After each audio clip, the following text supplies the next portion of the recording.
the most successful thefts in British history was the so-called Great Train Robbery. On the 8th of August 1963, a gang of about 15 men held up the travelling post office train en route from Glasgow to London.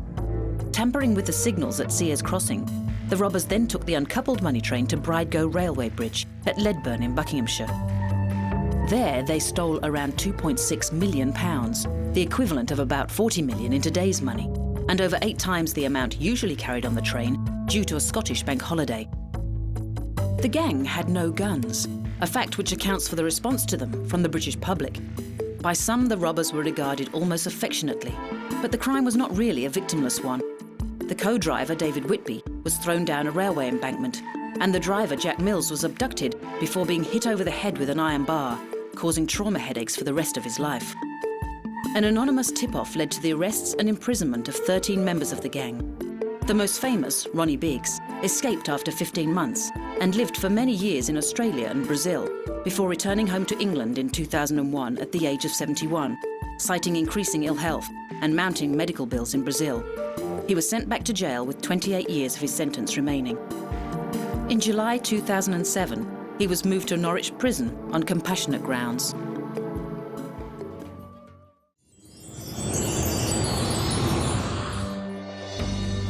This is the Imola racetrack in Italy. In 2004, around 1,000 fans gathered there to mark the 10-year anniversary of the death of their hero, 34-year-old Brazilian racing driver Ayrton Senna da Silva. Even today, Senna is considered by some to be the greatest Formula One racing driver of all time. His achievements in the sport were outstanding. He won the World Championship 3 times and scored 65 pole positions in 162 races. He won the Monaco Grand Prix 6 times, 5 times consecutively between 1989 and 1993. This record still stands. Having parted company from the McLaren racing team in 1993, on the 1st of May of the following year, Senna lined up for his 3rd race with the Williams-Renault team at Imola. And as was so often the case, he began the race in pole position. But 7 laps into the 1994 San Marino Grand Prix, Senna's vehicle broke traction twice at the rear, left the track at Tamburello Corner and slammed into a concrete barrier at 218 kilometers per hour. Despite losing a wheel and the nose cone, the car didn't seem to have sustained much damage. But it soon became apparent that Senna's helmet was punctured at the top of the visor. It is thought that the tyre and the attached piece of suspension had hit him, causing a fatal cranial trauma. His death was even more poignant, coming only 1 day after a crash had claimed the life of Austrian driver Roland Ratzenberger in practice at the same event. Senna had been greatly affected by Ratzenberger's death, which reinforced safety fears that already concerned him. He insisted on visiting the crash site to see what went wrong. And when his car was examined following his accident the next day, a blood-soaked Austrian flag was found inside. He had been intending to raise it as his victory flag in honor of Ratzenberger. As the news of his death spread, the Brazilian government declared 3 days of national mourning, and he was given a state funeral. It was the first death in a Formula One event for 12 years, and controversy surrounded the tragedy when it was suggested that in the 2 separate accidents, both he and Ratzenberger had died immediately, but had been kept on life support until away from the track, so that the event wouldn't be abandoned, in line with racing laws. More controversy loomed over the roadworthiness of the car itself, and for many years the Williams team fought a manslaughter charge through the Italian courts. They were eventually found not guilty. Senna's driving prowess wasn't his only legacy, however.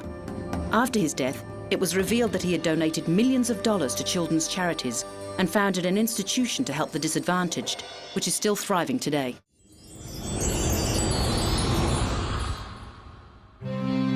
For over 30 years, the TSMS Lakonia had a varied and successful history as a passenger liner, troop carrier, and cruise ship. On the 22nd of December 1963, she was 550 miles northwest of Casablanca and 3 days into an 11-day Christmas cruise. At about 11 p.m, a fire caused by faulty wiring started in the ship's hairdressing salon. It spread rapidly, but the order to abandon ship wasn't given until a couple of hours later. And despite the ship passing a safety inspection 24 hours before setting sail, there were serious safety issues overlooked.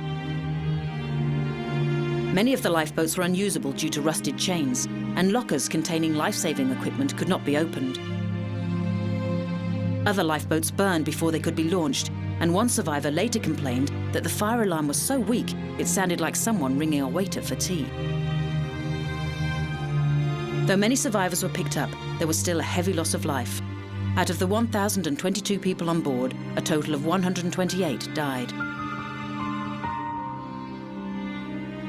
A couple of days later, some tugboats began towing the badly damaged ship to Gibraltar. But on the 29th of December, she rolled over and sank in only 3 minutes.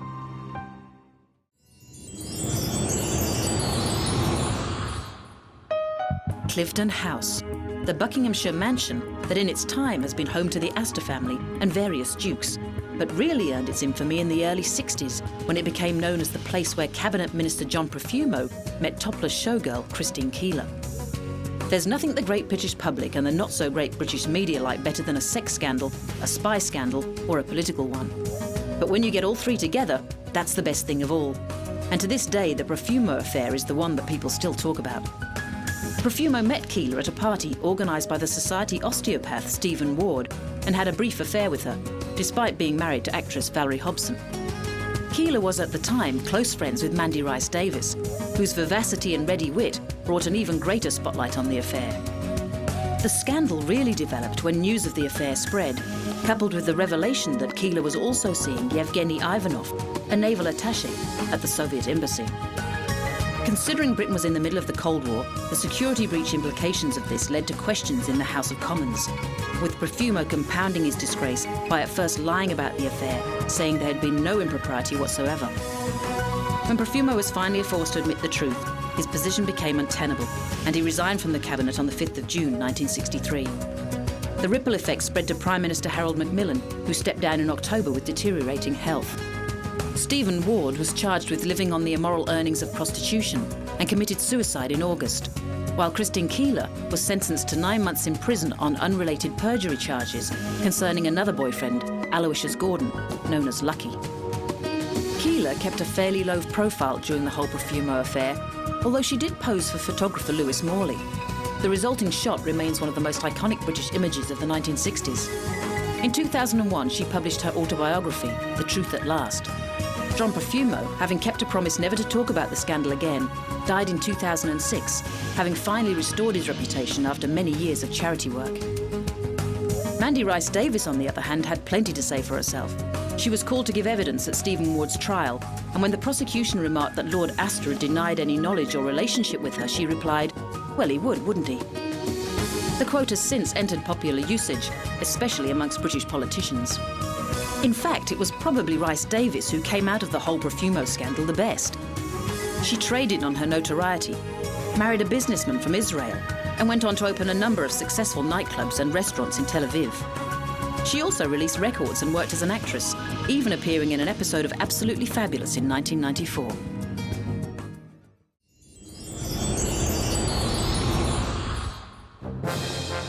Brixton, 1985. Toxteth, 1981. Notting Hill, 1958. The list of race riots in the UK is a long and inglorious one, but some are more memorable than others. The events of August and September 1958 in Notting Hill certainly stand out, but not quite so well remembered is that there was also trouble in the Midland city of Nottingham. It all seemed to begin on the 23rd of August in a pub in St Anne's Well Road, and is believed to have been sparked by outrage over interracial relationships, black men and white women. The roots of the tension were clearly much deeper than that, though, stretching back to the end of the post-war economic highs that had brought Caribbean immigrants to Britain in the first place. Dubbed by some the Teddy Boy riots after the visible presence of that particular working-class male subculture, the riots resulted in many stabbings and resurfaced a week later. This time, though, the largely white crowd turned on itself, leading to a brawl and many arrests. Meanwhile, events in Notting Hill in West London were focusing attention further south. Apparently triggered by an attack on a white Swedish woman married to a West Indian man, the riots and disturbances carried on for several nights. Over 140 people were arrested, and 9 white men convicted of serious assault received 4-year prison sentences in what became known as exemplary sentencing, harsh punishment intended to act as a deterrent.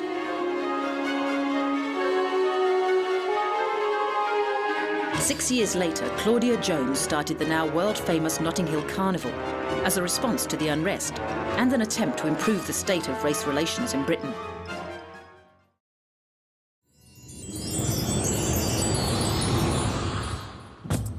Nobody really knows why the man-eating lions of Tsavo behaved the way they did, although there are plenty of theories.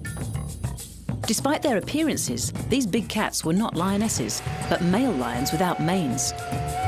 And some think that it was their unusually high levels of testosterone that both diminished their hair and considerably raised their levels of aggression.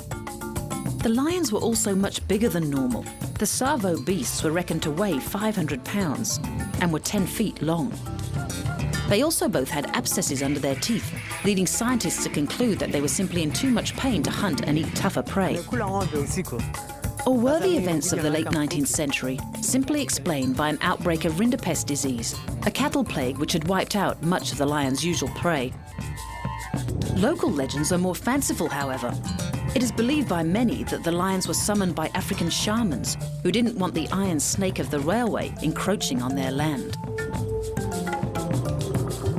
Whatever the reason, the two Tsavo man-eaters were able to terrorize Lieutenant Colonel John Henry Patterson and his men as they attempted to build a bridge as part of the Uganda Railway over Tsavo River in Kenya from March 1898. Patterson only kept detailed records of the deaths of his skilled workers, not the indigenous Africans, so exact figures have been disputed. But by December of that year, around 135 workers had been dragged out of their tents and eaten. Patterson did everything he could to try and hunt down the animals, finally shooting the first lion on the 8th of December. The second was killed 3 weeks later. And as recently as 2000, museum staff at the Chicago Field Museum of Natural History came up with another theory to explain the lion's abnormal hunger for human flesh. They suggested that the lions had scavenged the graves of inadequately buried dead railway workers and moved from that to live, sleeping people. Patterson's journals confirmed that burial mounds had been disturbed and bodies eaten. Whatever the truth, the man-eating lions of Tsavo have now taken on legendary status, leading to their appearance in books and such movies as The Ghost in the Darkness, starring Michael Douglas, and Val Kilmer as Patterson.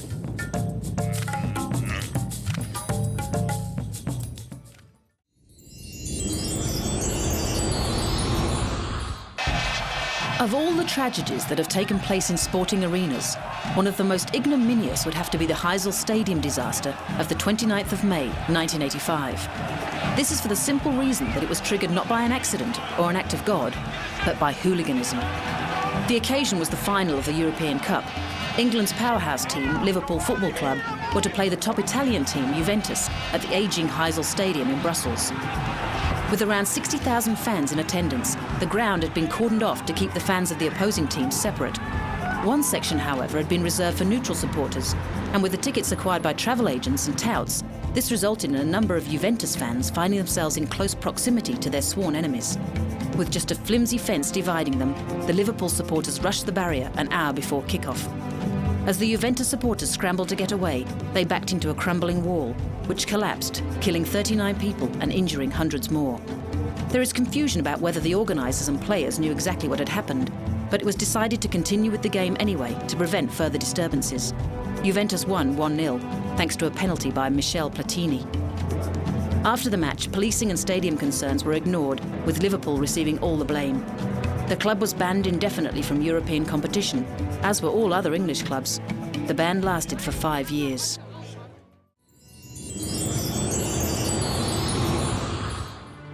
This is the capital city of the Republic of Macedonia, which sits on the Vara River. In 1963, while it was still part of President Tito's Socialist Federal Republic of Yugoslavia, the city was hit, not for the first time, by a massive earthquake. It had already been nearly wiped out in 518 AD, and again at the end of the 11th century. This time, the first tremor was felt at 5 a.m. on the morning of the 26th of July. It measured 6.1 on the Richter scale and killed more than 1,000 people. 80% of the city was destroyed, and 120,000 citizens lost their homes. At the time, the population was only around 200,000 in total. Rescue teams from across Yugoslavia were swiftly mobilized, and a significant international relief fund meant that the city was quickly rebuilt.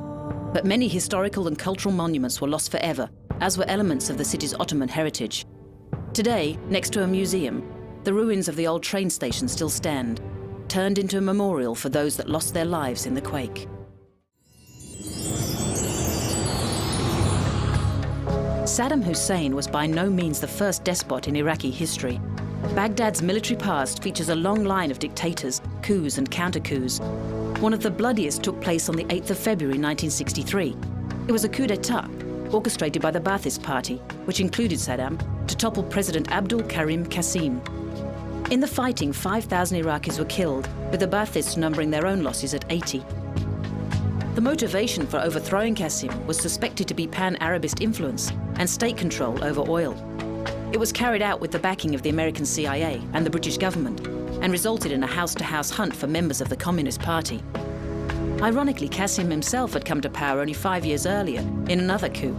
On the 14th of July 1958, he and his adherents had seized military control over the Iraqi capital, overthrowing the monarchy and executing several members of the royal family. By 1963, he had withdrawn the country from the pro-Western Baghdad Pact, lifted the ban on the Communist Party, and established relationships with the Soviet Union. Moves like seizing 98% of Iraqi land from the British-owned Iraq Petroleum Company served to increase Western hostility. The CIA was so keen to see him removed, it joined forces with the small but militant Ba'athist Party to plot Qasim's downfall. Foreshadowing Saddam Hussein's own demise 43 years later, Qasim was executed after a show trial on the 9th of February 1963.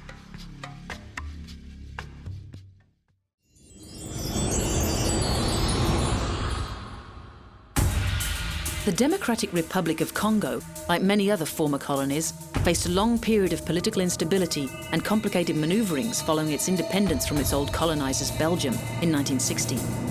The next 5 years became known as the Congo Crisis, with the establishment of the First Republic ushering in a period of turmoil which had various elements.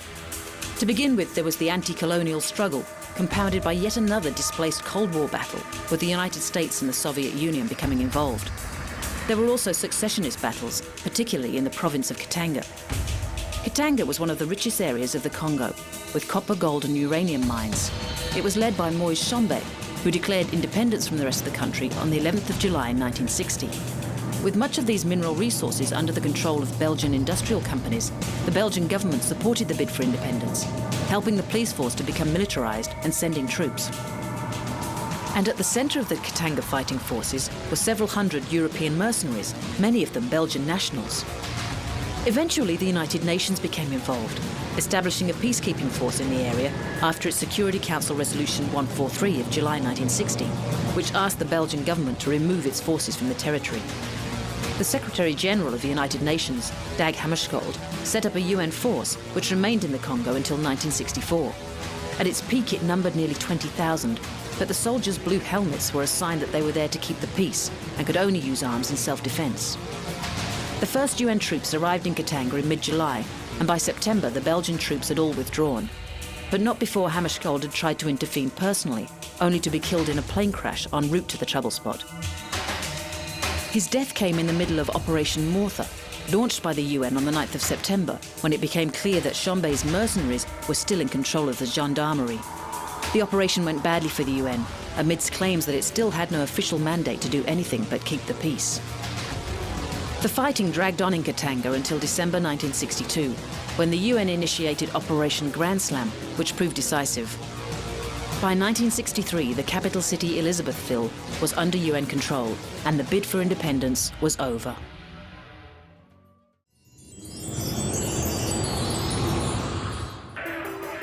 When an entire country becomes associated with an epithet like the Killing Fields, it certainly warrants inclusion in any list of infamous places. This was the term used to describe the mass grave sites of Cambodia in the late 1970s. Officially renamed as the Democratic Kampuchea, the country under the rule of the Khmer Rouge was a very grim place indeed. The Khmer Rouge was a radical political regime that formulated its doctrines throughout the 1960s in Vietnamese border camps. It believed that rural peasant farmers were the true working-class proletarians and the backbone of the revolution. After a prolonged period of increasing their control over the rest of the country, the Khmer Rouge eventually captured the capital Phnom Penh on the 17th of April 1975. with Saloth Sar officially becoming Prime Minister in May. Saloth Sar is better known as Pol Pot. Once in power, Pol Pot could continue the doctrines that eventually saw between 1.7 and 2 million Cambodians exterminated, out of a population of only 7 million. Pol Pot promoted the idea of a primitivist agrarian future. This included a radical policy of relocation, with cities emptied and dissidents forcibly re-educated or disposed of in mass graves they were forced to dig themselves. The most well-known of the killing fields is Choang Ek. It now houses a Buddhist memorial to the genocide. The Khmer Rouge was eventually brought down following an invasion by Vietnam in 1979. The movement was not destroyed, though, with Vietnam using their resistance as an excuse to retain its military presence in Cambodia, and Khmer Rouge representatives retaining their seats at the United Nations.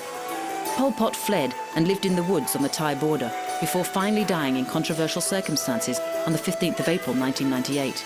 He was never brought to justice for his actions.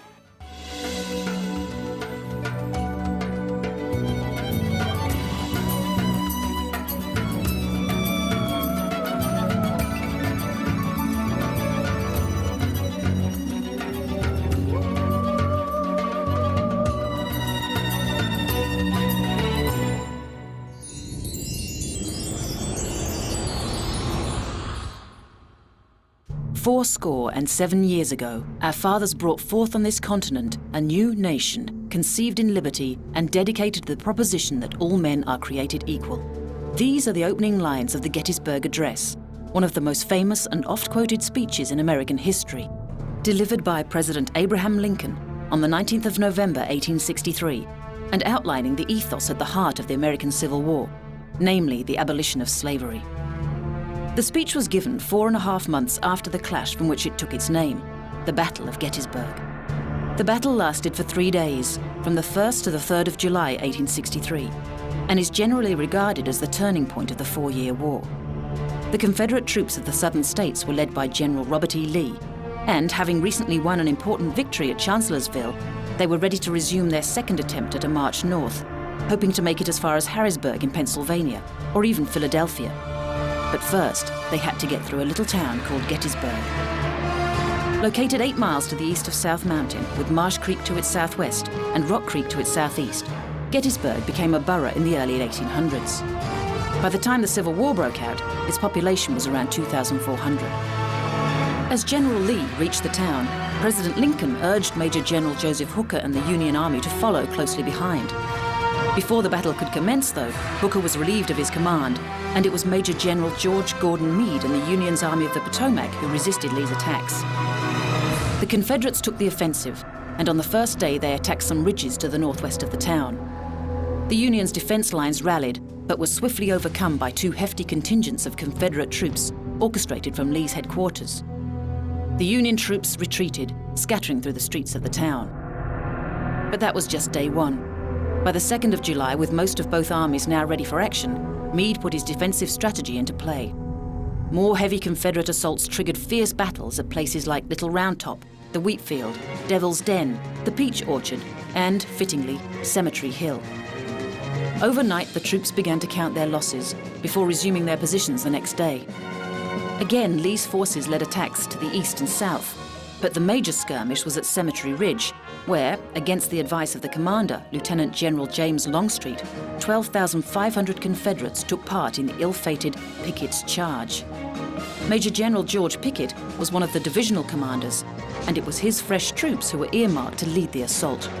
The attack was a disaster, with Union defenses holding firm and the Confederates sustaining terrible losses. It was the turning point of the battle, and indeed the war, with Lee forced to abandon his invasion of the North and make a long, painful retreat to Virginia. The final figures for the 3-day battle make grim reading. In just 3 days, the 2 armies suffered between 46,000 and 51,000 casualties, with over 7,860 deaths. Although the numbers of dead, wounded and captured were fairly equal on both sides, it was the Union's superior strength, nearly 94,000 men compared to the Confederates' 71,700, that led to the Southerners' defeat. Marking the difference between the hand-to-hand and artillery-led warfare of the 1800s and the all-out attacks of today with their overwhelming so-called collateral damage, there was just one documented civilian death during the battles. A 20-year-old local woman called Ginny Wade died when a stray bullet went through her window. As the armies left Gettysburg, the town was left with the cleanup operation. All those corpses were left on the ground in the hot summer sun and had to be buried swiftly. Then there were the 3,000 horse carcasses, which were burned to the south of the town, resulting in such a revolting stench that some townsfolk became ill. The debris was so extensive that Gettysburg still displayed the ravages of the fighting 4 months later, when President Lincoln arrived to dedicate the Soldiers' National Cemetery and deliver his historic address. It ended with the memorable lines, that this nation under God shall have a new birth of freedom, and that government of the people, by the people, for the people, shall not perish from the earth.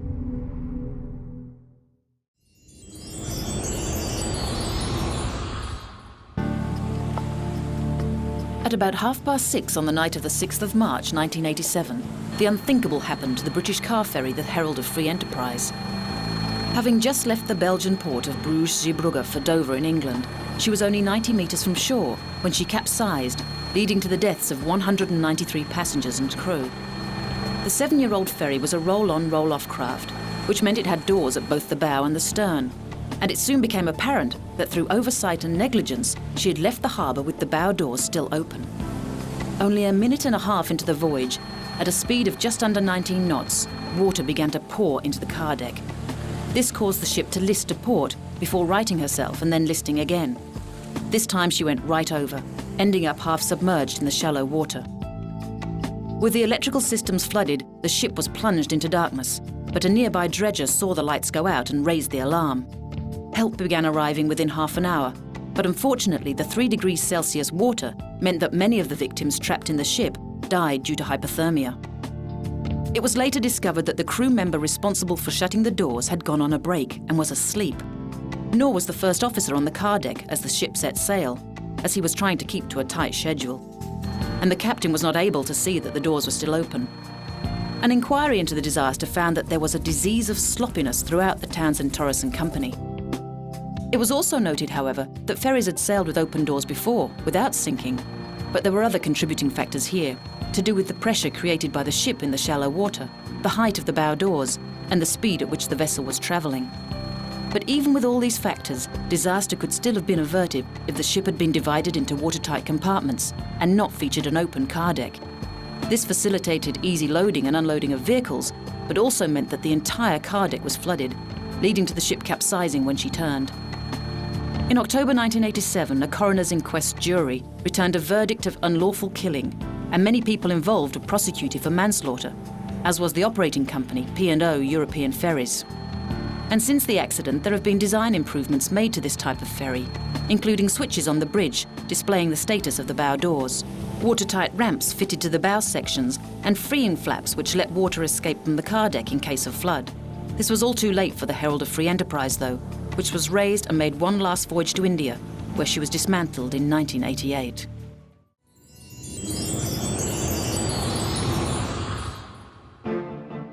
Galloping Gertie was the nickname given to the first attempt at building a bridge to carry Washington State Route 16 across the Tacoma Narrows in Washington State.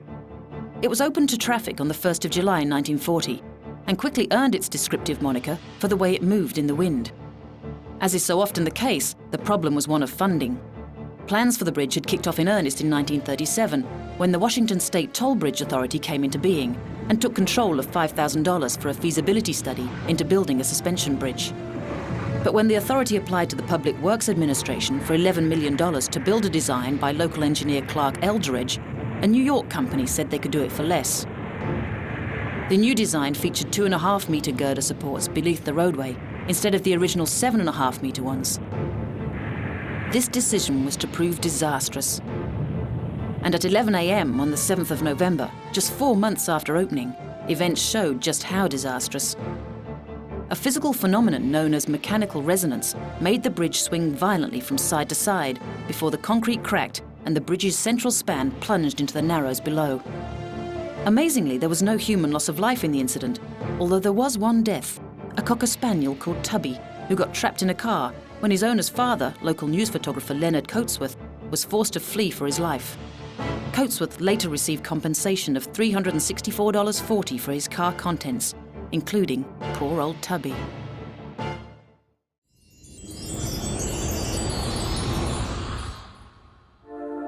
On the evening of Sunday the 5th of November 1967, the 743 express commuter train was travelling from Hastings to Charing Cross when it came off the rails between Hither Green and Grove Park railway stations, shortly before the St Mildred's Road railway bridge in southeast London.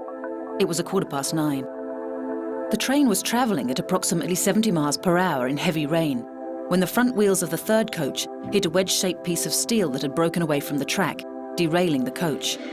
The train continued on in this way for about a mile, however, before the derailed wheels hit the crossover lead of a diamond crossing in the up fast line. The third coach, the one ahead of it, and all the coaches behind were affected. The coupling broke behind the leading coach, which ran forward and finally stopped some 200 metres away from the second coach and 700 metres short of Hither Green station. Of the 10 carriages that came off the tracks, 1 overturned completely and another 2 jackknifed onto their sides. 2 of the carriages had their sides totally ripped off. Being a Sunday evening, the train was packed with people travelling back into the city, and the carriages and corridors were full. 49 people died in the accident, and nearly 80 were injured, 27 seriously. The rain and darkness meant that the rescue workers had a particularly difficult task, working under floodlights to try and free survivors. 2 of the more well-known of these were Robin Gibb of the pop group The Bee Gees and Molly Hullis. Following their narrow escape, the couple married the next year. Poignantly, the derailment occurred only a month before the 10-year anniversary of the Lewisham train crash, which took place just over a mile away and resulted in 90 fatalities. Investigators looking into the crash found that a triangular piece of the track had come away, leaving a gap. It was believed that the gap had, however, been successfully negotiated by previous trains on the busy track. The running-off sleeper had failed before, and the replacement was a shallow timber one. It had not been well packed.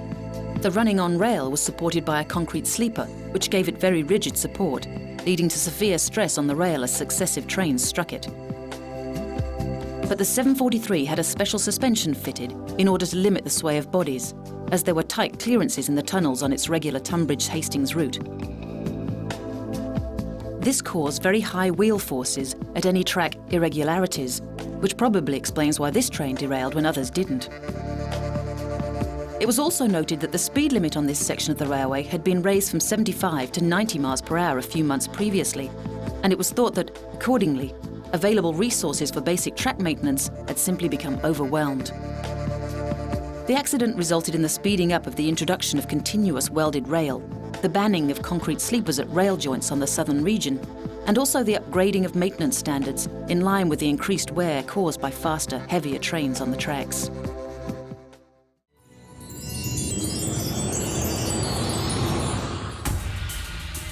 For the many people who are afraid of flying, it's what happens once the aeroplane is in the air that causes them the most apprehension. But there are times when what happens to the plane while it is still on the runway can be just as deadly. Like the horrific events of the 27th of March 1977 at Los Rodeos Airport on Tenerife in the Canary Islands. In thick fog and following a litany of mishaps and ill-timed occurrences, 2 Boeing 747s collided with each other, killing 583 people. The accident was mostly caused by the crew of the KLM Royal Dutch Airlines Flight 4805, who were accidentally taking off without clearance and crashed into Pan American World Airways Flight 1736, which was taxiing along the same runway. Both planes were only at the airport because they had been diverted from Las Palmas due to a bomb explosion.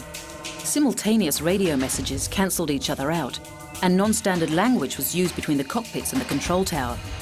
After the crash, important changes were made to international regulations, including strict requirements for standard phrases and an emphasis on English as the common working language.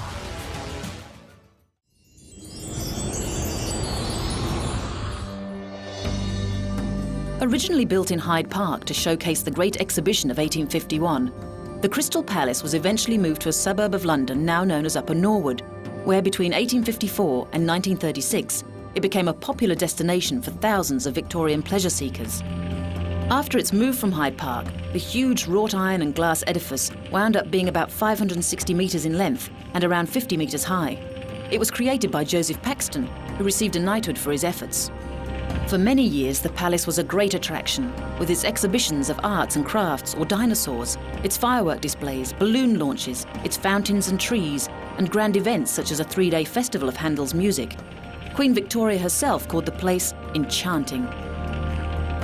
But during the Depression, diminishing ticket sales led to poor maintenance, and the final nail in its coffin was the fire which ravaged the building on the night of the 30th of November, 1936. Around 6 p.m, the manager, Henry Buckland, saw a red glow in a staff lavatory.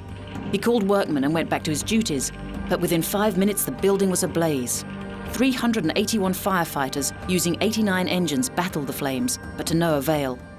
Rumours of arson spread, but it seems likely it was all just a tragic accident. And just as with a smaller, earlier fire in 1866, there wasn't sufficient insurance to cover the costs of rebuilding. The destruction of the South Tower meant the loss of much of the pioneering work of John Logie Baird, who had been conducting television experiments there. The only parts left standing were the two mighty water towers constructed by the great Victorian engineer, Isambard Kingdom Brunel. These too were dismantled in the Second World War because of fears the Germans could use them to navigate their way to London. And as the fire destroyed London's favourite playground, the future Prime Minister, Winston Churchill, pronounced, "This is the end of an age."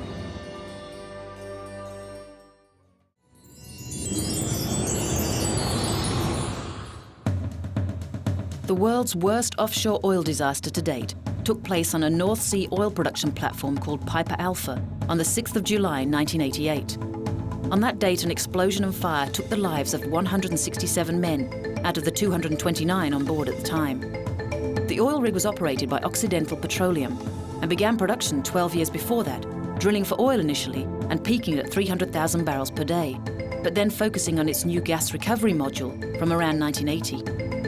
The conversion from oil to gas was partly responsible for the high number of casualties, as the previous safety precautions of having the most dangerous areas as far away from personnel as possible were overridden, with examples like the gas compression area being situated right next to the control room. The chain of events on the night of the 6th of July began with maintenance work on a pressure relief valve on one of the two huge gas compressors. Communication between shifts was faulty, meaning that when compressor B failed later that evening, operators were unaware that compressor A should not have been activated. The resulting explosion destroyed the control room, which was then abandoned. This meant that there was no one in command able to coordinate an evacuation. 2 men donned protective gear and attempted to access the system manually, but were never seen again. As fire spread throughout the platform, it prevented personnel from gathering at lifeboat stations. Instead, they waited for instructions that never came in the fireproofed accommodation block, until the acrid smoke began to filter in and escape became impossible. Even so, the fire would have burned itself out had it not been for the 2 other platforms, Tartan and Claymore. Lacking the authority to cease operations, even though they could see what was happening, they continued pumping oil through to Piper Alpha, leading to ruptured gas lines, further explosions, and a devastating loss of life. Eventually, the fire was extinguished by the renowned American firefighter Red Adair, who, struggling against 80-mile-an-hour winds and 25-meter waves, took 3 weeks to control the fires, pumping cement into the wells and then capping them.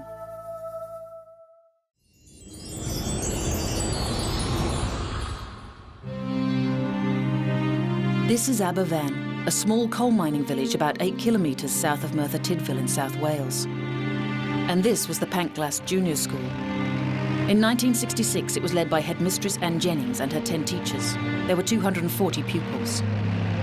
On Friday, the 21st of October that year, at about 9:15 in the morning, just after the children had finished singing All Things Bright and Beautiful at assembly and were heading for their classrooms, waste tip number 7 of the local colliery had collapsed, slid down Merthyr Mountain and engulfed the school, 20 houses and a farm. The timing couldn't have been worse. Had the children left the assembly hall just a few minutes later, the loss of life would have been greatly reduced, as the classrooms were on the side of the building closest to the slag heap. At the same time, 50 children heading for the school by bus from nearby Mount Pleasant were fortunately held up by fog. This same fog initially hampered rescue efforts considerably. But as up to 2,000 volunteers, police, miners and other emergency workers dug frantically for survivors, the extent of the tragedy soon became apparent. Only a few people were pulled from the rubble alive, but 144 bodies were eventually recovered, 116 of them children, mostly aged between 7 and 10. The main causes of death were found to be asphyxia, fractured skulls and multiple crush injuries. 5 teachers were among the dead, including the deputy headmaster, Mr. Benyon, who was found clutching 5 children in his arms as if trying to protect them. 3 of the dead were in the farm that was hit by the coal waste and slurry, and a pregnant woman immediately went into labor on hearing that her son was dead.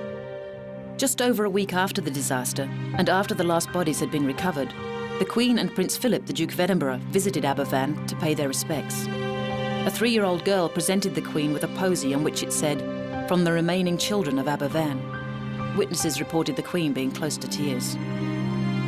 One person who didn't hurry to visit, though, was Lord Robens of Woldingham, who at the time was chairman of the National Coal Board. He instead decided to attend the University of Surrey, accepting an appointment as Chancellor. Robens and the NCB tried to blame the disaster on the heavy rains that had fallen in the days before the tragedy. But a tribunal of inquiry thought differently. It found the NCB to be totally responsible due to ignorance, ineptitude, and a failure of communication. But not a single NCB employee was sacked, demoted, or even disciplined. The slag heap had been built on a stream in the first place, and its instability was known to the mine's management and the tip workers. But nothing had been done about it. The local borough council and the National Union of Miners were both completely exonerated. Most shocking of all, on the orders of Harold Wilson's Labour government, part of a massive relief fund coordinated by the mayor and collected from all over the world was appropriated to make the remaining slag heaps safe. Families suffered the unbelievable indignity of being means-tested by the Charities Commission as to the closeness of their relationship with their dead child. Compensation was to be rated accordingly. The NCB tried to pay £50 for each child, but was ordered to pay £500. In 1997, Tony Blair's new Labour government paid back the £150,000 that had been taken from the disaster fund. This amount ignored inflation, of course. The adjusted figure should have been in the realm of £1.5 million. But finally, in February 2007, over 40 years after the horrific events at Aberfan, the sum of £2 million was awarded to the village to help local schools and to secure the upkeep of the memorial garden and the cemetery.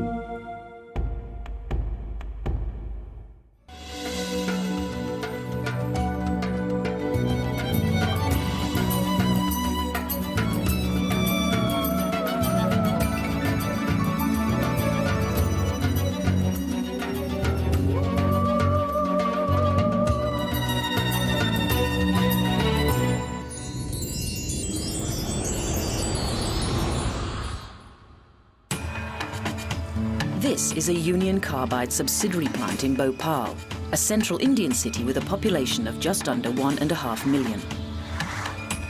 The name Bhopal gained notoriety across the globe after the 3rd of December 1984, when the pesticide plant accidentally released 40 tons of a lethal gas called methyl isocyanate, or MIC. Nearly 3,000 people were killed immediately, with thousands more affected. To this day, up to 22,000 deaths are believed to have been caused by the disaster, which has come to be regarded as the world's worst industrial accident. Over 120,000 people continue to suffer from such things as cancer, serious birth defects, blindness, breathing difficulties, and various gynecological complications. The immediate cause of most of the deaths and injuries was pulmonary edema, a swelling or fluid accumulation in the lungs. So how did it happen? The plant was built in 1969, before being adapted 10 years later to produce carbaryl, used mostly as an insecticide. MIC is an intermediate used in the manufacture of carbaryl. The actual cause of the accident was the introduction of water into a methyl isocyanide holding tank, which resulted in a huge temperature increase to over 200 degrees Celsius.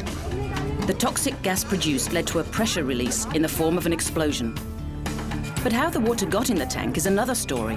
It seems, as is so often the case, that cost-cutting was one of the chief culprits. Before the plant was even built, cost was cited as Union Carbide's refusal to locate it far away from densely populated areas, as local authorities requested.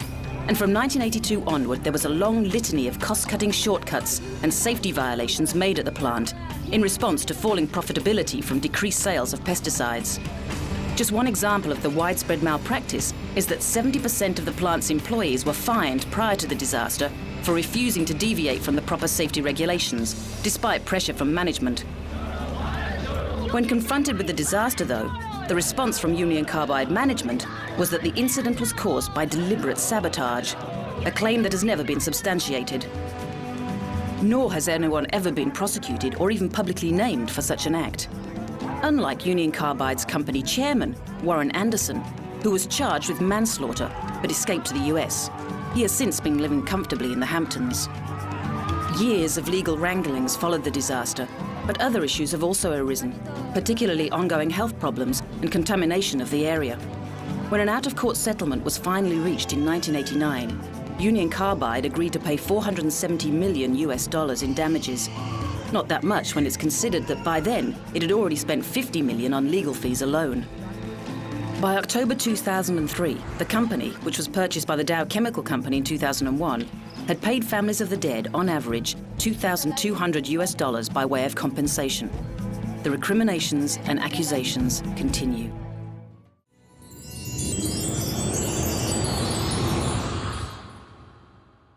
It was a foggy morning on Saturday, the 28th of July, 1945. So foggy that when Lieutenant Colonel William F. Smith contacted LaGuardia Airport on his way to Newark to pick up his commanding officer, Air Traffic Control wanted him to land. He believed, however, that despite the restricted visibility, he could navigate through New York City. The last thing LaGuardia heard from Smith were the ominous words, "From where I'm sitting, I can't see the top of the Empire State Building." At 9:40 a.m., having avoided several other skyscrapers, Smith's B-25 Mitchell bomber hit the 79th floor of the Empire State Building, sending fireballs through the offices of the National Catholic Welfare Council. Smith was killed, as were his 2 crewmen and another 11 office workers. There was one miraculous tale of survival, though. Elevator operator Betty Lou Oliver, who plunged 75 stories in an elevator car and lived to tell the tale.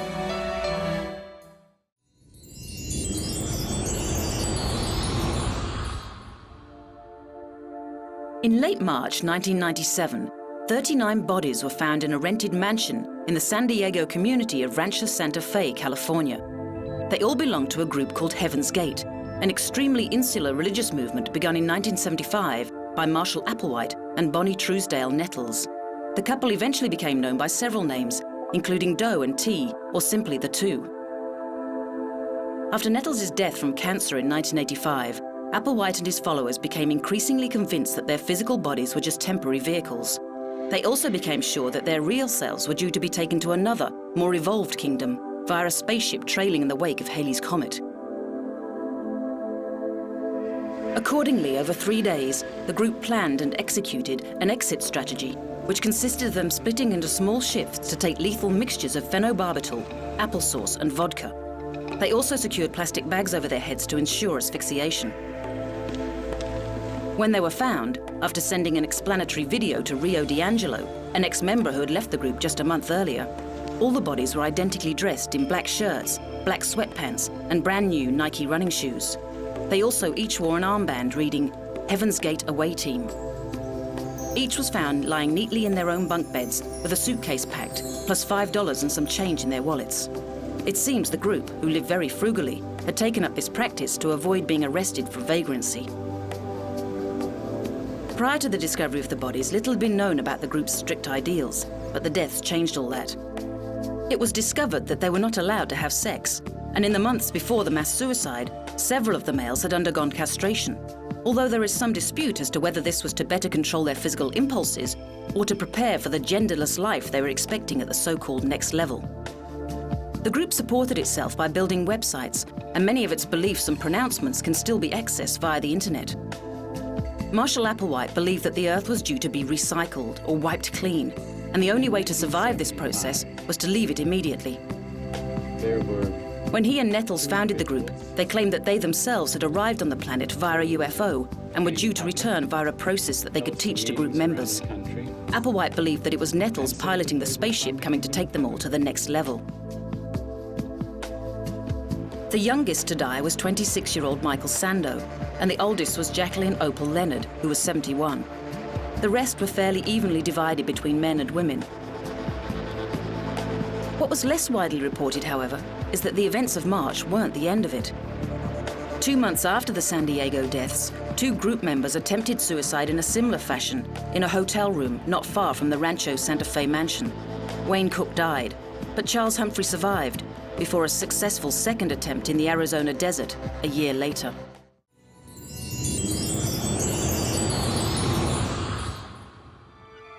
The USS Cole was an American Navy guided missile destroyer that was attacked by 2 suicide bombers on the morning of the 12th of October 2000.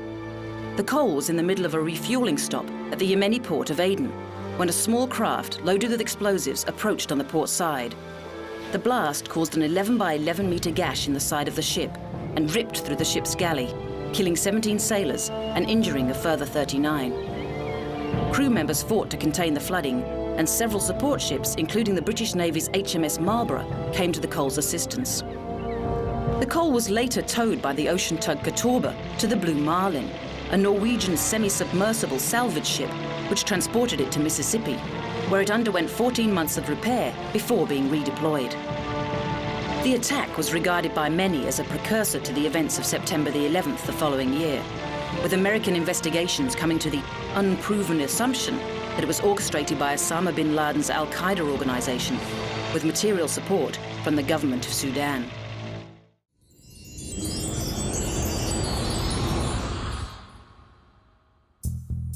This is the Watergate complex today.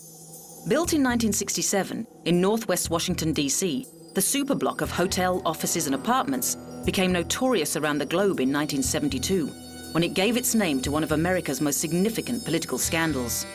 On the 17th of June, 5 men were arrested for breaking into the complex's headquarters of the Democratic National Committee. A few months later, along with the masterminds of the break-in, E. Howard Hunt, Jr. and G. Gordon Liddy, the 5 were indicted for conspiracy, burglary, and violation of federal wiretapping laws. But when one of the men, James W. McCord, wrote to the judge claiming a cover-up of the robbery, the floodgates were opened, and the affair snowballed into a massive political scandal that reached all the way to the White House. It was eventually revealed that President Nixon and his government had been involved in an astonishing array of criminal activities, including campaign fraud, political espionage, and wiretapping of not only their political opponents, but also the press and ordinary citizens. A hidden Mexican slush fund was also discovered, used to pay for these activities, provide money for cover-ups, and buy the silence of anyone arrested. But at Watergate, it all began to unravel. In a Senate investigation, former staff members testified against President Nixon and his team. Over 2 years, the evidence mounted up, helped by the revelations of Washington Post reporters Bob Woodward and Carl Bernstein, and their infamous anonymous source, W. Mark Felt, codenamed Deep Throat. During this period, it became clear that Nixon's own office was wired, with him recording many conversations, including one that became known as the smoking gun, in which he detailed the cover-up at Watergate. The fallout led to threats of impeachment, but on the 8th of August 1974, Nixon announced his resignation, the only American president in history to do so.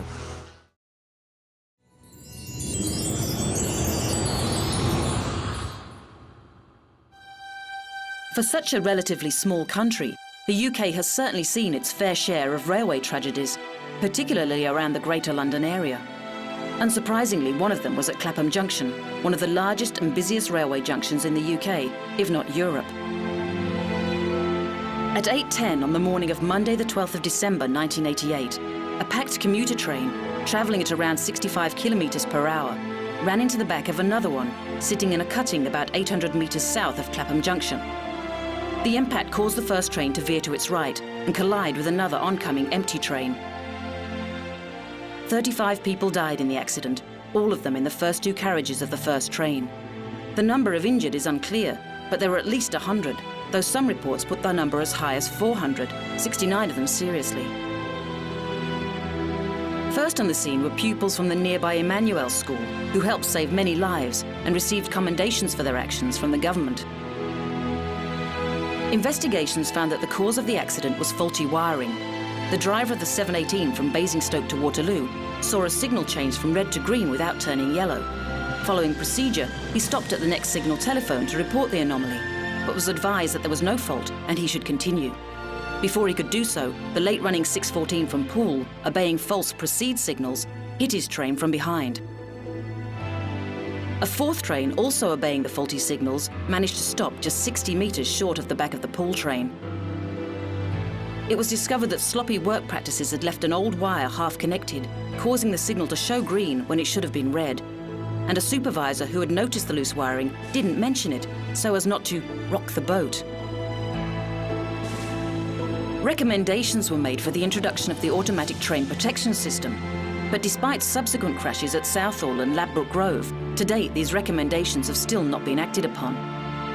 The inquiry also recommended the phasing out of the vulnerable 1950s rolling stock But again, as of 2005, similar trains were still running on South London commuter lines.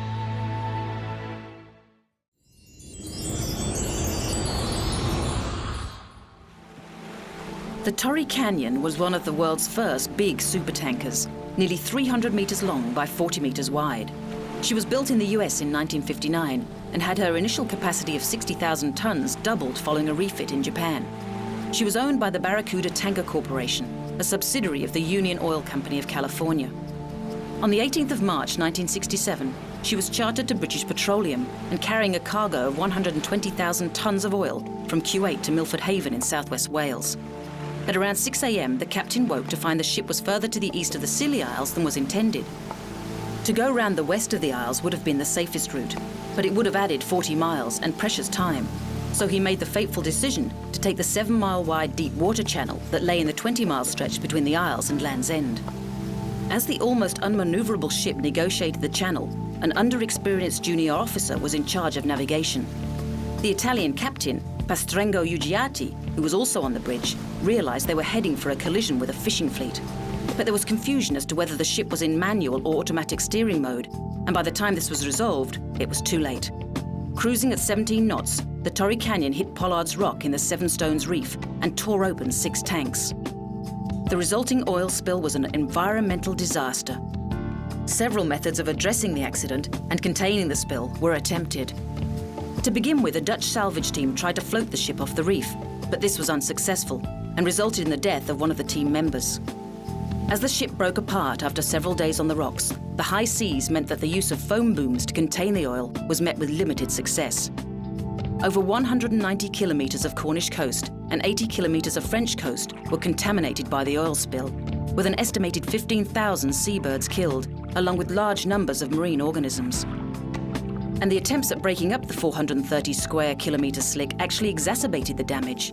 There was a heavy use of solvent emulsifiers, which were officially referred to as detergents to downplay the toxicity of their elements. 10,000 tons of these were sprayed onto the floating oil and the beaches.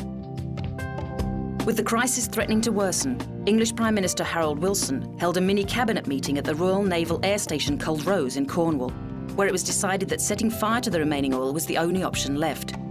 On Tuesday the 28th of March, the Fleet Air Arm sent buccaneers from Lossiemouth to drop 42 1,000-pound bombs on the Torrey Canyon. The operation was vouched a success, even though the Navy was criticised in the media when a quarter of those bombs failed to hit a stationary target 300 by 40 metres wide, no less. After the bombs, the Royal Air Force deployed Hunter jets to drop cans of aviation fuel to ignite the oil. Over 3 days, a total of 160 bombs, 11,000 gallons of kerosene, 3,000 gallons of napalm, and 16 rockets were aimed at the ailing ship.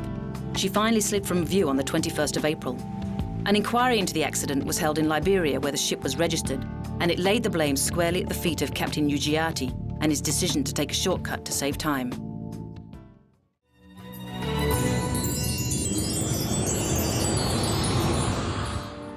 Belma is a neighbourhood in Amsterdam in the Netherlands. On the 4th of October 1992, it joined our list of infamous places when a Boeing 747 cargo plane, El Al Flight 1862, crashed into the Groene Veen and Klein Kruitberg apartment buildings. The plane had just made a stopover at Schiphol, where provisional repairs were made to engine 3 before the plane took off again. 5 minutes later, engine 3 fell off the plane, taking engine 4 with it. As the crew slowed the plane while attempting to make an emergency landing, they lost all control, banking to the right and hitting the buildings. The official death toll of 43 has been disputed due to the number of illegal immigrants in the apartments. And rumours persist about dangerous materials carried on the plane and unexplained men in white coats removing evidence from the crash site.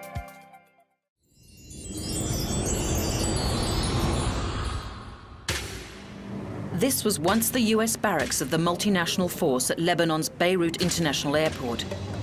On the 23rd of October 1983, it was destroyed by 5,400 kilograms of TNT, packed into a yellow Mercedes-Benz truck. The explosion was described as the largest non-nuclear blast ever deliberately detonated. The truck had made it to the barracks by replacing a hijacked water delivery vehicle. Rules of engagement meant that sentries didn't even have time to load their weapons before the truck had run over a wire barricade and entered the lobby of the building, where the driver detonated his cargo.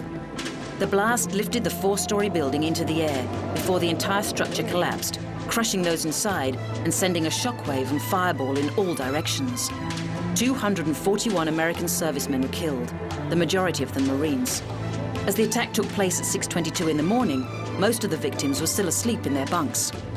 20 seconds later, another truck blew up the French headquarters in an identical fashion, killing 58 paratroopers, along with several Lebanese workers and their children.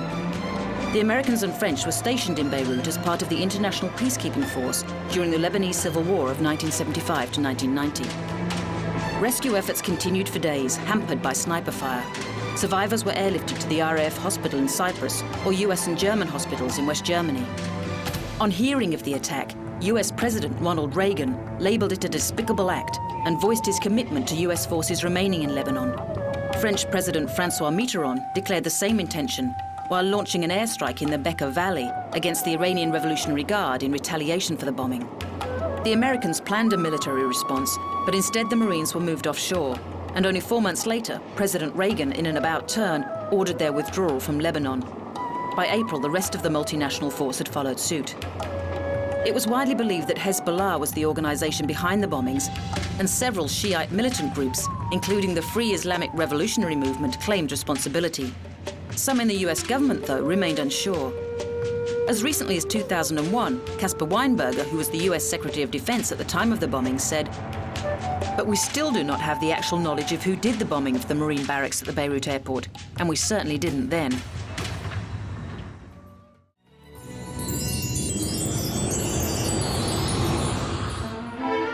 Heavy fog was a significant factor in the UK's third worst rail crash to date.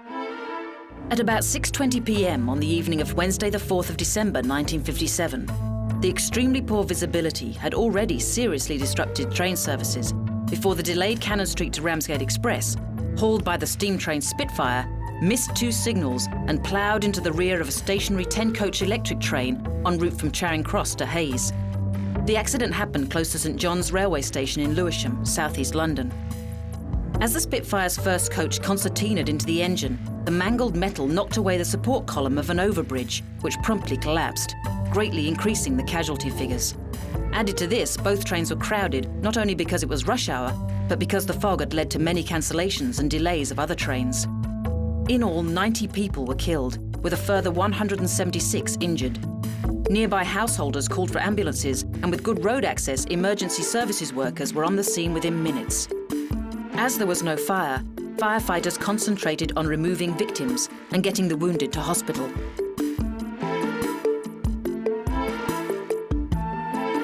As terrible as the crash was, the outcome could have been even worse if it hadn't been for the quick thinking of one D.S. Cork.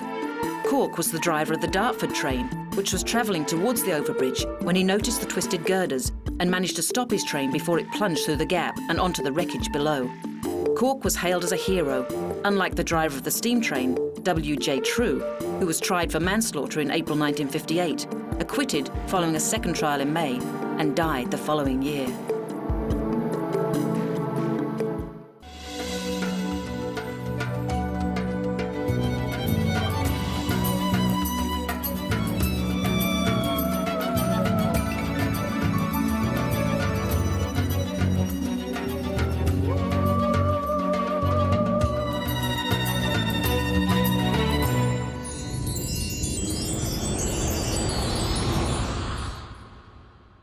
This is 6 Garden Lane, Heaton, near Bradford in the UK. A more innocuous-sounding address it would be hard to find. But in 1977, it was inhabited by Peter Sutcliffe, a man who would become known by his far more notorious nickname, the Yorkshire Ripper. When Sutcliffe was finally caught and tried for the murders of 13 women and attempted murders of 7 more, he had been terrorising the streets of Yorkshire for 5 years, from 1975 to 1980. Most of those he attacked were sex workers, but not all.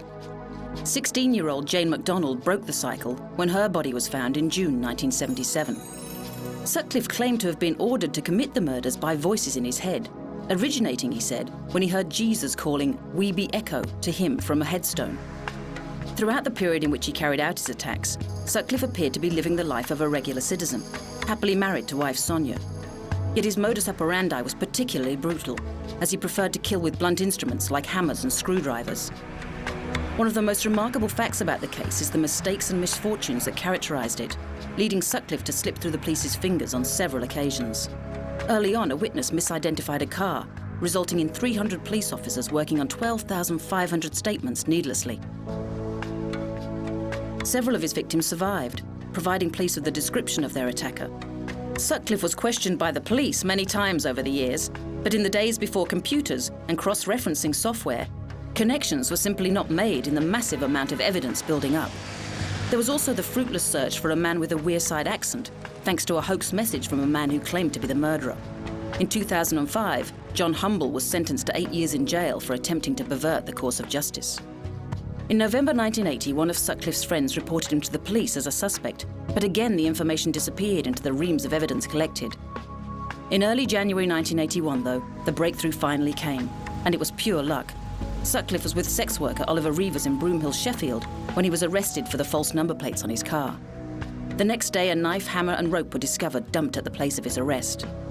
After 2 days of questioning and the revelation that under his clothes, Sutcliffe was wearing a strangely fashioned garment made to protect his knees and expose his groin, Sutcliffe suddenly announced he was the Yorkshire Ripper and began to describe all of his attacks.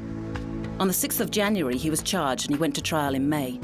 Claiming that he was the tool of God's will, he pleaded guilty to 13 counts of manslaughter on the grounds of diminished responsibility. 4 separate psychiatrists diagnosed paranoid schizophrenia, but the judge, Justice Boreham, rejected the plea, and Sutcliffe was tried by a jury, found guilty of murder, and sentenced to life in Parkhurst Prison. After attacks from other prisoners, in 1984 he was moved to the high-security psychiatric hospital Broadmoor, where he remains to this day.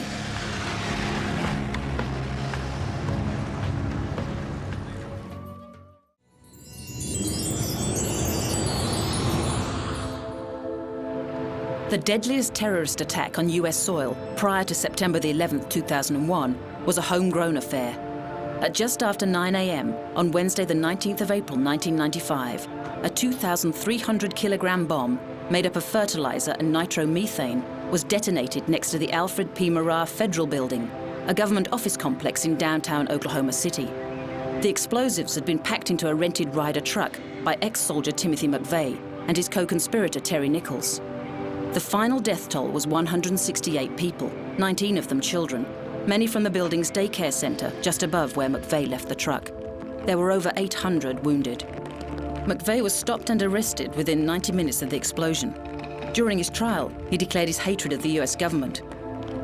Found guilty on 11 counts of murder and conspiracy, McVeigh was executed by lethal injection in 2001. Terry Nichols is currently serving 161 concurrent life sentences, while a third accomplice, Michael Fortier, testified against McVeigh and received a reduced sentence.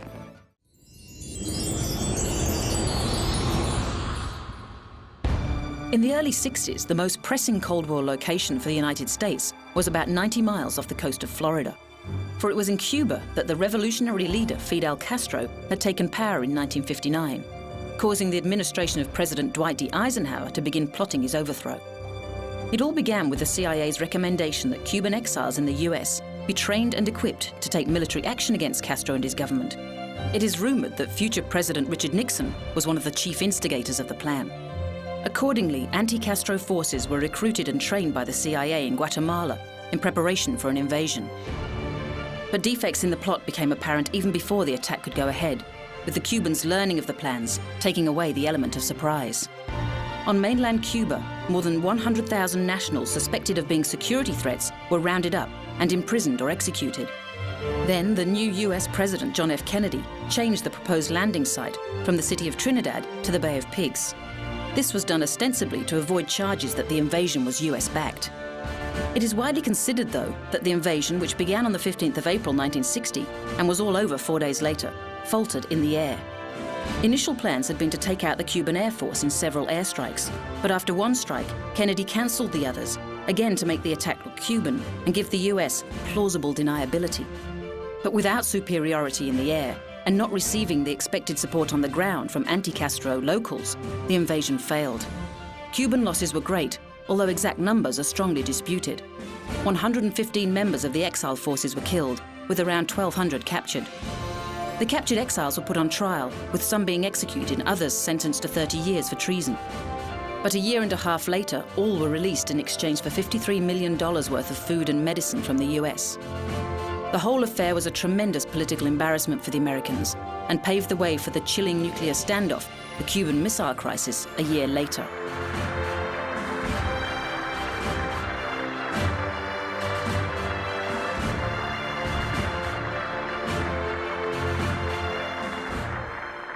If the nations of this hemisphere should fail to meet their commitments against outside communist penetration, then I want it clearly understood that this government will not hesitate in meeting its primary obligations, which are to the security of our nation.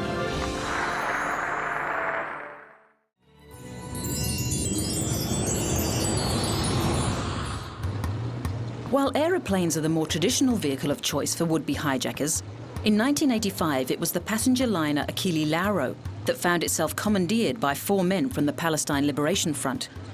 The nearly 40-year-old vessel was en route for Port Said in Egypt from Alexandria when the group was surprised by a crew member, causing them to take control earlier than they had intended. Taking the passengers and crew hostage, they steered the ship to Tartus in Syria, demanding the release of 50 Palestinian prisoners. When they were prevented from docking at Tartus, the hijackers shot 69-year-old invalid Leon Klinghoffer in the head and chest before forcing the ship's barber and a waiter to jettison the body and the wheelchair overboard. They had first separated Klinghoffer from his wife, with whom he was travelling in celebration of their 36th wedding anniversary. Returning to Port Said, the hijackers negotiated for 2 days before agreeing to leave the ship and take an Egyptian plane to Tunisia. But on the 10th of October, US Navy fighter planes intercepted and directed the plane to Sicily, where the hijackers were arrested by Italian authorities. Although some believe that the ringleader stayed on the plane with other passengers and escaped. Years later, the Palestine Liberation Organization paid an undisclosed sum in compensation to the family of Leon Klinghoffer, which went to a fund set up to fight terrorism. The Achille Lauro, meanwhile, after a couple of name changes, caught fire off the coast of Somalia and sank in December 1994.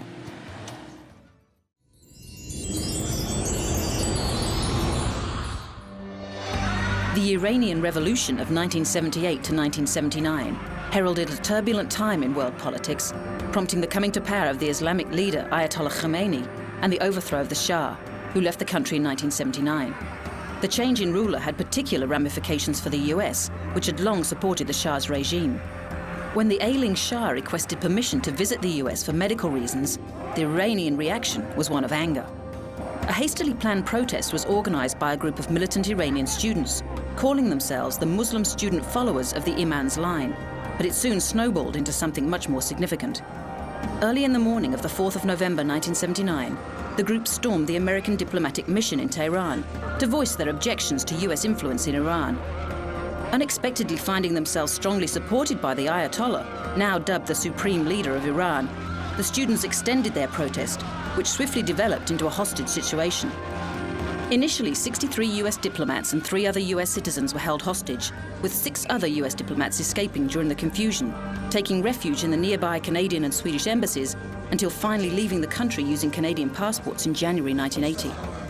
Most of the women, and all but one of the African Americans, 13 hostages altogether, were released a few weeks later amidst hostage-taker declarations of solidarity with other oppressed minorities and the special place of women in Islam.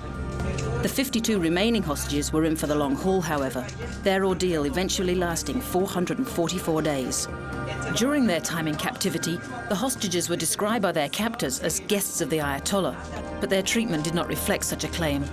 Blindfolded, they would be paraded before the crowds and media outside, and much of the time they were separated from each other and kept in solitary confinement.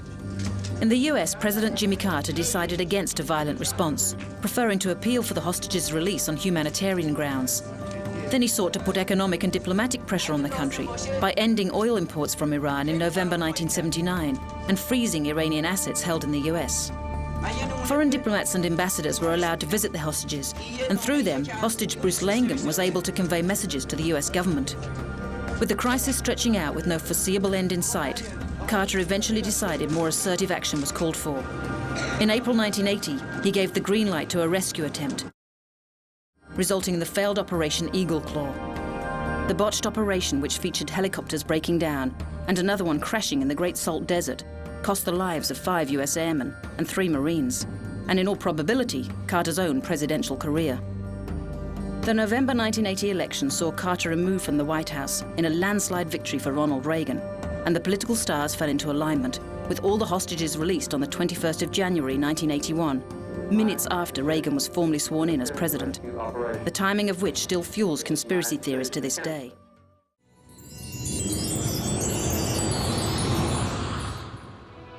Little Bohemia Lodge, Manitowish Waters, Wisconsin, the glamorously named hideout of one John Dillinger and his gang during April 1934. Dillinger was one of the US's most notorious bank robbers, with a lifetime haul totaling around $300,000, a huge sum in Depression-era America. The previous month, he had absconded from prison yet again, this time from the supposedly escape-proof Crown Point, Indiana County Jail. To add insult to injury, Dillinger had used a wooden gun blackened with shoe polish in the escape and stolen Sheriff Lillian Holly's brand new car to make his getaway. Little Bohemia Lodge belonged to Emil Wanetka, and gang members followed him and his family whenever they left the house. But Emil's wife Nan and her brother informed the FBI, who turned up in force a few days later. A fierce gun battle resulted in the deaths of 3 innocent workers and 1 FBI agent, who was shot dead by gang member Babyface Nelson. Amazingly, the entire gang managed to escape. But Dillinger's triumph was short-lived. In July, as he and his girlfriend left the Biograph Cinema in Lincoln Park, Chicago, he was ambushed by the FBI and shot dead in the street.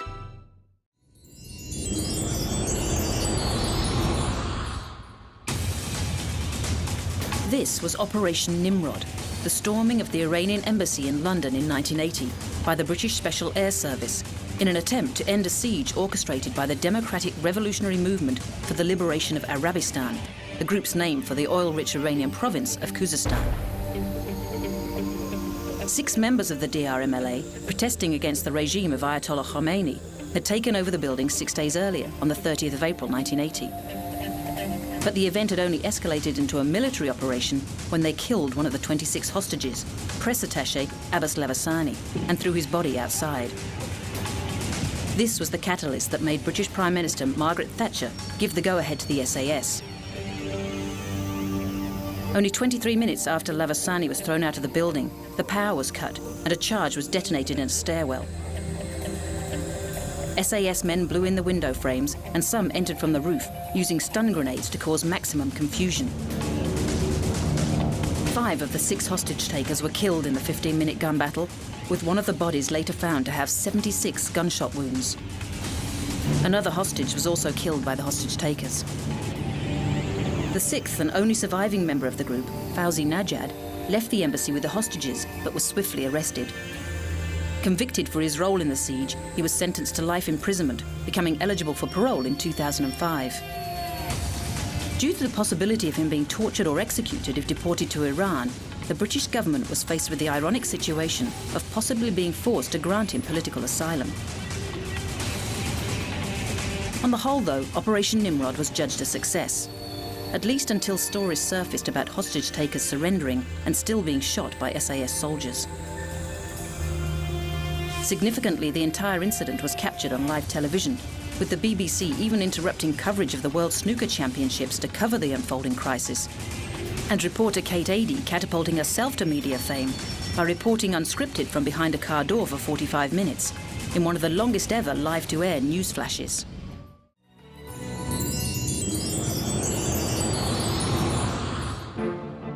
Palomares is a small Spanish fishing village in East Andalusia. On the 17th of January 1966, it became the focus of global attention when a B-52 bomber of the US Air Force Strategic Air Command collided with a KC-135 tanker while refueling 9,500 meters above the Mediterranean Sea. The crash completely destroyed the tanker, killing all 4 crew on board. The B-52, meanwhile, disintegrated, though 4 of the crew did survive. Of much more concern to the world, though, was the B-52's cargo. It was carrying 4 hydrogen bombs, probably of the Mk-28 type. One of the bombs fell into the Mediterranean, but the other 3 landed near Palomares. The impact detonated the conventional explosives in 2 of them, and 2 square kilometers of land became contaminated with uranium and plutonium. 1,750 tons of the contaminated material were dug up and transported to the States for disposal at the Savannah River plant in South Carolina. While the Spanish Minister for Information and Tourism, Manuel Fraga, and the American ambassador, Angie Duke, swam off the local beach in order to prove the area's safety to the assembled media. It took 80 days to track down the fourth bomb, which was eventually discovered 760 meters under the sea in April 1966. Brought to the surface by the USS Petrel, the bomb was recovered using an unusual method, the Bayesian search theory, which assigns probabilities to map grid squares. The Americans were aided in their quest by a local fisherman, Francisco Simo Orts, who became known as Paco el de la Bomba. Orts had seen the bomb enter the water and could pinpoint the spot. Maritime law awards a nominal salvage amount for a successful recovery, but a nominal 1% of a $2 billion bomb is $20 million. So unsurprisingly, Orts made a salvage claim. The Air Force settled out of court.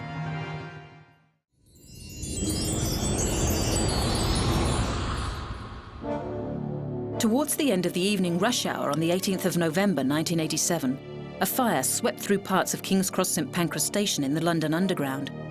Although there was no smoking allowed on the trains, passengers would often light up on their way out of stations, leading investigators to believe that this fire was started by a discarded match dropped down the side of one of the old wooden escalators serving the Piccadilly line, which ignited rubbish and grease in the track. The station was in two parts, a subsurface section housing the Circle and Metropolitan lines, and the deep-level tube giving access to the Northern Piccadilly and Victoria lines. This was the area most badly affected by the fire, particularly the entrances and ticket hall.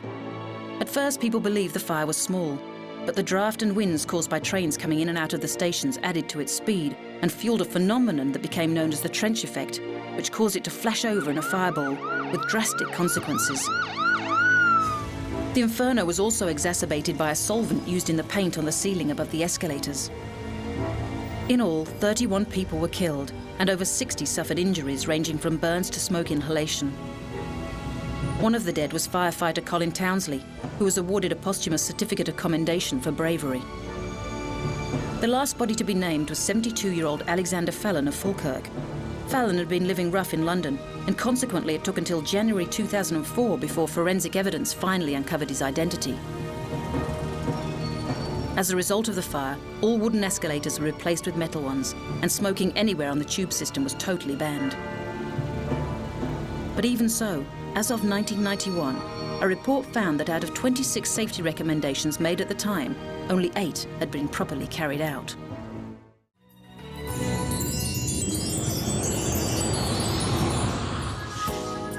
The Tiananmen Square protests were a series of demonstrations by intellectuals and students in the People's Republic of China from the 15th of April to the 4th of June 1989. Because of the tragic way the events culminated, the protests became known around the world as the Tiananmen Square Massacre. The roots of the protests aren't easily defined though, nor did they speak in one homogeneous voice. But two main groups were identifiable. Those mainly urban industrial workers who believed that since 1978, political and economic reforms made under Deng Xiaoping had gone too far. And then there were the students and intellectuals who believed they hadn't gone far enough to redress the damage done by the Cultural Revolution and Mao Zedong. Particularly, the students were protesting against the treatment of the progressive former Secretary General, Hu Yaobang, who had been openly critical of Maoist excesses before resigning. His supporters believed he was forced to resign, and his sudden death from a heart attack on the 15th of April prompted them to gather in the square. Escalating tensions in the square resulted in up to 1,000 of the protesters staging hunger strikes. With Mikhail Gorbachev visiting the Chinese capital, the international media were in attendance. Accordingly, when the government's violent crackdown finally came, the images were broadcast around the world. On the 20th of May, martial law was declared, and at 10:30 p.m. on the 3rd of June, armoured personnel carriers and armed troops moved into the square to clear what the party elders saw as a threat to the stability of the country. It's impossible to know how many people died in Tiananmen Square. Official sources say it was about 300, mostly soldiers, while others put that number at 3,000 and possibly up to 5,000. What is certain is that the events tarnished China's global reputation immeasurably, and the ripples are still being felt today.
wide.